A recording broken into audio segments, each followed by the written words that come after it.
आज जो हम बात करने जा रहे हैं वो बात करेंगे हम आपकी हिंदी भाषा का विकास के सवाल। इससे पहले हमने पढ़ा था कि भाषा का विकास के सवाल, तो भाषा का विकास हुआ था आपका संस्कृत भाषा से, और संस्कृत भाषा से ही सारी भाषाओं का विकास हुआ था, ये मैं आपको बता चुका हूँ। अब अगर बात करें हिंदी भाषा का विकास कैसे हुआ, तो सबसे पहले बात करें संस्कृत भाषा, जिसको सभी भाषाओं की आदि जन्मी भाषा कहते हैं। इसी संस्कृत के टाइम पीरियड में अगर संस्कृत भाषा की बात करें तो 1500 ईसा पूर्व का टाइम पीरियड बताया जाता है संस्कृत भाषा का। और इसी टाइम पीरियड पे ईरान में एक भाषा जो क्या अवेस्ता, इसका भी विकास हो रहा था। तो संस्कृत के समकालीन अगर पूछेगा आपको कि संस्कृत के समकालीन कौन सी भाषा है, तो ईरान में थी आपकी भाषा अवेस्ता। इसका विकास भी साथ ही साथ में हो रहा था संस्कृत भाषा के साथ में। अगर संस्कृत भाषा की बात करें तो संस्कृत भाषा को आगे चलकर जब इसका विकास हुआ तो दो भागों में बटी। एक बनी आपकी वैदिक संस्कृत और दूसरी बनी आपकी लौकिक संस्कृत। एक बनी आपकी वैदिक संस्कृत, एक बनी आपकी लौकिक संस्कृत। वैदिक संस्कृत के टाइम पीरियड की बात करें तो ये आपका 1500 ईसा पूर्व से लेकर 1000 ईसा पूर्व के टाइम पीरियड के बीच की कहानी है आपकी वैदिक संस्कृत की। और इस वैदिक संस्कृत को देववाणी भी कहा जाता है। वैदिक संस्कृत को देववाणी भी कहा जाता है। अब इसे वैदिक संस्कृत क्यों कहा जाता है कि इसी वैदिक संस्कृत के अंतर्गत आपके 4 वेदों का निर्माण हुआ है। जो हमारे हिंदी साहित्य में जो 4 वेद होते हैं वो है आपका ऋग्वेद, यजुर्वेद, सामवेद, अथर्ववेद। इन चारों वेदों का जो विकास है वैदिक संस्कृत के अंतर्गत, यानी इसका जो टाइम पीरियड चल रहा था 1500 ईसा पूर्व से लेकर 1000 ईसा पूर्व के बीच में हुआ है। और इन चारों वेद को ही संयुक्त रूप से क्या कहा जाता है, ये इंपोर्टेंट पॉइंट है आपका, संहिता। इन चारों वेदों को ही संयुक्त रूप से क्या कहा जाता है, आपका संहिता कहा जाता है। ये आपको ध्यान में रखना है। तो संस्कृत का 2 भागों में विभाजन हुआ, वैदिक संस्कृत, लौकिक संस्कृत। वैदिक संस्कृत जिसे हम कहते हैं देववाणी की, इस वैदिक संस्कृत से बने आपके 4 वेद, और इन चारों वेदों को कहा जाता है संहिता। और इन्हीं पर आपका वैदिक संस्कृत का विकास शुरू किया। लेकिन वही बात करें आगे, जो हमारे पास है आपका लौकिक संस्कृत, या जिसे हम उत्तर संस्कृत भी कहते हैं। इस लौकिक संस्कृत या उत्तर संस्कृत के टाइम पीरियड में आपकी महाभारत हो गया, रामायण हो गया, पुराण हो गया, वेदांत हो गया, इसके अलावा अन्य जितने भी ग्रंथ थे, इन सभी ग्रंथों का विकास होता है लौकिक संस्कृत के टाइम पीरियड पे। और इस लौकिक संस्कृत का जो टाइम पीरियड था वो था आपका 1000 ईसा पूर्व से लेकर 500 ईसा पूर्व तक। इस टाइम पीरियड पर आपका विकास होता है किसका, महाभारत, रामायण, पुराण, वेदांत आदि जो ग्रंथ थे, ये सभी आपके किस टाइम पीरियड पर होते हैं, लौकिक संस्कृत के टाइम पीरियड पर, या जिसे हम उत्तर संस्कृत भी कहते हैं। इसके बाद जो लौकिक संस्कृत, उत्तर संस्कृत है, ये विकसित होकर आपका क्या बन जाता है, पाली भाषा। आपने पढ़ा भी होगा बहुत बार पाली भाषा। इस पाली भाषा की बात करें तो बौद्ध धर्म, यानी जो बौद्ध लोग थे, उन्होंने जितने भी अपने उपदेश दिए हैं सारे के सारे किस भाषा में दिए हैं, पाली भाषा में दिए हैं। बहुत इंपॉर्टेंट पॉइंट है।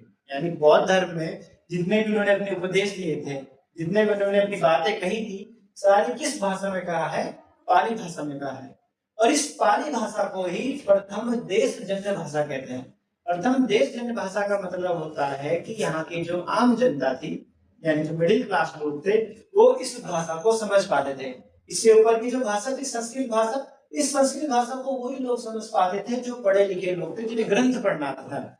लेकिन पाली ऐसी भाषा थी जिसे सभी देश के सभी लोग समझ पाते थे, इसीलिए इस पाली भाषा को प्रथम देशजन्य भाषा भी कहा जाता है। ये आपको ध्यान रखना, ठीक है। इसके बाद पाली का भी जब विकास हुआ तो पाली का विकास होने के बाद पाली भाषा से बाद आई आपकी प्राकृत भाषा। पाली भाषा से विकास होने के बाद प्राकृत भाषा, और प्राकृत भाषा को कहा जाता है जैनों की भाषा। यानी जैन धर्म में जितने भी उपदेश दिए गए हैं, जितने भी उन्होंने अपनी बातें कही है, लोगों को जिस मार्ग पर जाने के लिए उन्होंने जो ज्ञान दिया था वो इस भाषा में दिया था। तो आपको जानना है प्राकृत भाषा में इंपॉर्टेंट है। देखो बौद्धों के लिए पूछेगा तो आपका आंसर क्या होगा, पाली। लेकिन अगर जैन धर्म के लिए पूछेगा तो आपका आंसर क्या हो जाएगा, प्राकृत। तो प्राकृत भाषा में किसने अपने उपदेश दिए हैं, जैनों ने। इसके अलावा प्राकृत भाषा को मरीचियों की भी भाषा कहा जाता है। मरीचे यानी जो सबसे निम्न वर्ग के लोग होते थे, सबसे छोटी वर्ग जाति के जो लोग थे, जिन्हें कुछ भी नहीं आता था, उन्हें कहा जाता है मनुष्य। तो मनुष्यों की भाषा कहा जाता है आपकी प्राकृत को। ये पॉइंट भी आपको ध्यान में रखना है, पेपर में आ चुका था किसी पेपर में कि मनुष्यों की भाषा किसे कहते हैं, प्राकृत को कहते हैं। वहां आपने पाली नहीं कहना, पाली की आपकी प्रथम देश जन्य भाषा, जो आपके मिडिल क्लास लोगों की और मनुष्य की सबसे छोटी वर्ग की जाति के जो लोग थे, जिनसे लोग बात भी नहीं करना चाहते थे, तो उनकी भाषा थी आपकी मनुष्यों की भाषा प्राकृत। फिर प्राकृत का भी विकास हुआ, प्राकृत बनी आपकी फिर अपभ्रंश।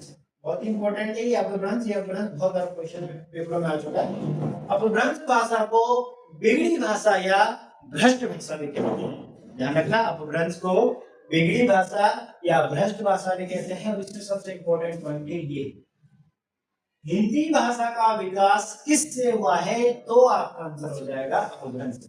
ध्यान देना, दो तरीके से क्वेश्चन बनते हैं कि हिंदी भाषा का विकास कब से हुआ है या किससे हुआ है, तो आंसर होगा अपभ्रंश। लेकिन अगर क्वेश्चन आएगा कि हिंदी भाषा का जन्म कहां से हुआ है या हिंदी भाषा की जननी भाषा कौन है, तब आंसर हो जाएगा आपका संस्कृत। क्योंकि संस्कृत सभी भाषाओं की जननी भाषा, इसलिए हिंदी की जननी भाषा क्या होगी, संस्कृत होगी। ठीक है, तो हिंदी भाषा का विकास कहां से शुरू होता है, अपभ्रंश से होता है। और इस अपभ्रंश को 7 रूपों में बांटा गया है। अपभ्रंश को 7 रूपों में बांटा गया है। ये जो 7 रूप हैं, इन्हें हम नेक्स्ट क्लास जब आपकी आएगी उसमें बताएंगे कि 7 रूप कौन कौन से थे और इसी 7 रूपों से कैसे हिंदी निकली है आपकी। इसी 7 रूप में आपकी 5 उपभाषा होती है, 17 बोलियां होती है। कहीं पे 18 है, कहीं पे 17 है। वो एक नेपाली भाषा को लेकर है, तो कहीं 17 मानते हैं, कहीं 18 मानते हैं। जब आपकी नेक्स्ट क्लास होगी तो हम बताएंगे। तो ये ध्यान में रखना है कि अपभ्रंश से ही हमारे 7 रूप बने हैं और अपभ्रंश को ही हिंदी भाषा का विकास कहा जाता है। यानी हिंदी भाषा का विकास कहाँ से प्रारंभ होता है, अपभ्रंश से ही होता है। फिर अपभ्रंश को भी जब और विकास हुआ तो बनी आपकी अवहट। अपभ्रंश का जब और विकास हुआ तब बनी आपकी अवहट। और अपहट को अपभ्रंश का भी अपभ्रंश कहा जाता है।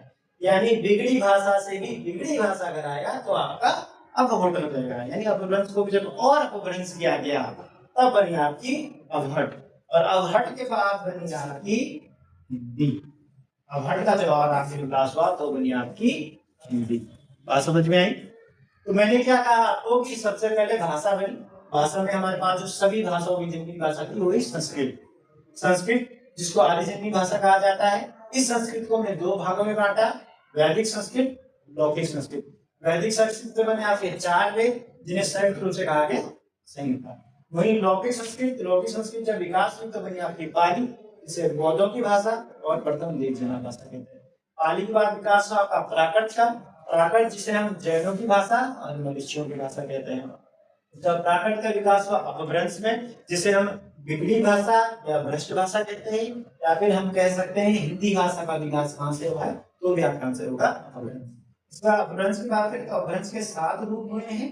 इन 7 रूपों से ही हमारे क्या निकली है, 5 उपभाषा और 17 या 18 बोलियां निकली है। ये हम कल के क्लास में नेक्स्ट क्लास है उसमें बात करेंगे। ठीक है, उसके बाद अपभ्रंश की बात करें आपकी अवहट, और अवहट के बाद बनी हिंदी। और इस प्रकार से हमारी क्या होती है, हिंदी भाषा का क्या हो जाता है, विकास हो जाता है। आई होप आपकी आज की क्लास अच्छी लगी होगी। अगर आपको क्लास अच्छी लगती है प्लीज वीडियो को लाइक करें, शेयर करें, कमेंट करके जरूर करें। धन्यवाद।